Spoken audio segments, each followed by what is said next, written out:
Roughly 5,000 people rely on the city of Wilcox for its water, and this is one of multiple wells in the city, two of which had to have serious fixes to them in the last 6 months. Drinks at a local bar, like the Margarita, could see an increase in price if President Donald Trump's tariffs on Mexico and Canada go into place. Right now, this is an active construction site for the new Cultural Arts and Heritage Building.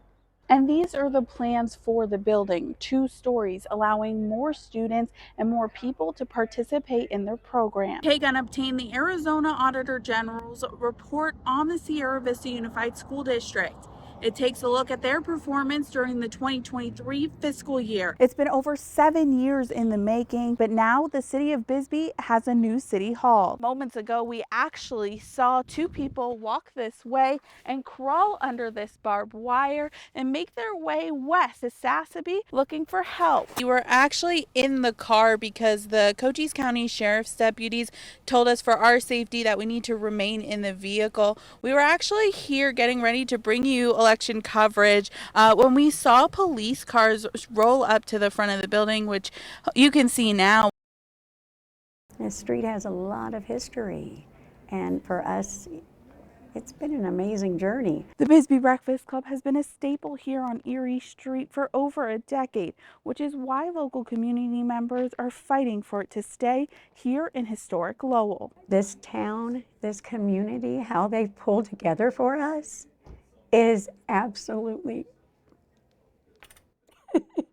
well, you can see, it's just so awesome to know that we have that kind of a community. Their lease ends in September, the general manager saying Freeport-McMoRan won't renew. And if you had your way, would you want to stay? I would be right here, and I would go down with the building. She says they say the building is unsafe because of how old it is. Right now, I have to be strong for everybody else, but I'm telling you, if it comes to the point where we have to leave, I'm going to lose it.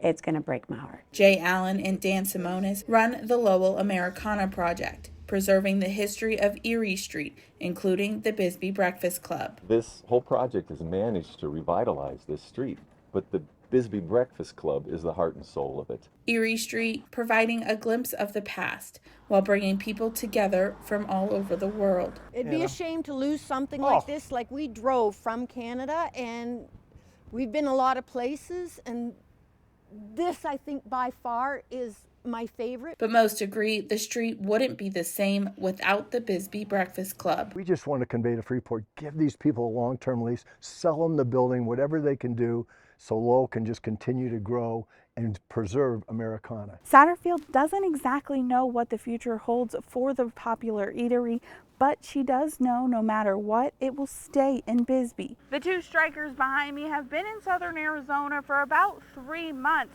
There are over 100 of them spread out across the southern border. It's just a super versatile vehicle. We're extremely grateful to have them. I spent time with the 2nd Striker Brigade Combat Team, headquartered at Fort Huachuca. Following you. You come into our home. 2,000 soldiers making up the team, assisting custom and border protections in Arizona, New Mexico, and Texas. Every day in every one of those sectors, we are making detections. We see some activity and we call CBP in for the, to interdict and to stop. The strikers made to drive on any terrain, carrying soldiers and cameras to remote areas. We're adding more cameras. We're adding the ability to reposition a site really at will. So as we start to understand a certain area and say, well, we think there's illicit activity over here, we can reposition easily. Inside the striker, Sergeant John Wilkers showed me their extra set of eyes. Toggle of this joystick, I can control that camera system up there. It can see accurately out to about 3 kilometers, and it can see pretty much anything, giving them enough time for Border Patrol to arrive and apprehend if needed. It has meaning to it, and so ultimately when we place it in front of the border wall, someone may be deterred from trying to cross illegally. This team is anticipating being at Fort Huachuca until the end of the year. Drinks at a local bar, like the Margarita, could see an increase in price if President Donald Trump's tariffs on Mexico and Canada go into place.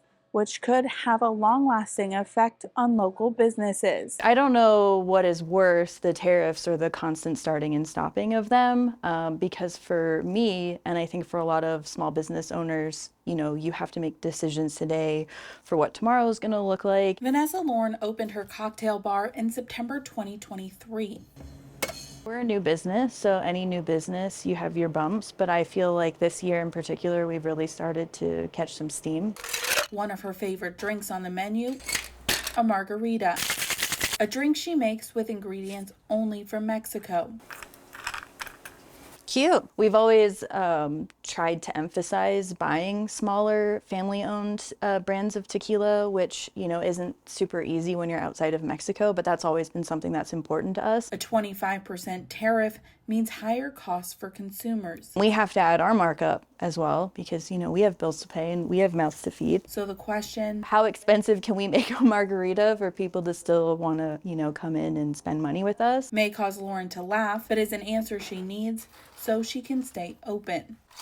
The margarita sort of represents what's coming for all of us in the bar business, is this beloved cocktail that everyone knows, everyone loves, is suddenly going to be maybe a little bit more difficult for some people to get. This is the end of the U.S.-Mexico border wall that butts up against the ranch of Jim Chilton. It ended here, and there was nothing from here up this way. The shorter wall may keep his cattle from crossing, but not people. Moments ago, we actually saw two people walk this way and crawl under this barbed wire and make their way west to Sassabee looking for help.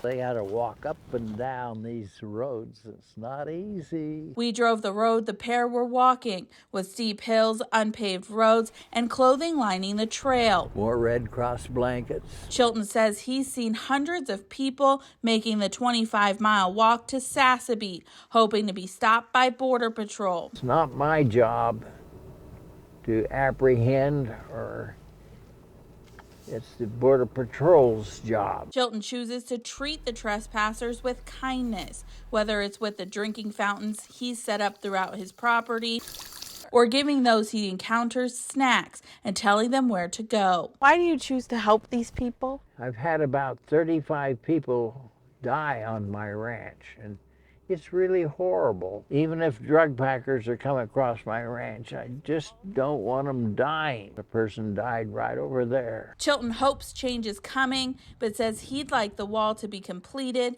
and more eyes on the border. The thing is the Border Patrol should be at the wall 24/7. The feeling here on 10th Street and D Avenue is different than it was last year. The feeling is hope. And like you said, I was taken inside those braced walls by Pastor Peggy Christensen, and I got to see firsthand why she and her congregation are hopeful after a tough year. It feels like it was a few weeks ago, and it feels like it was a decade ago.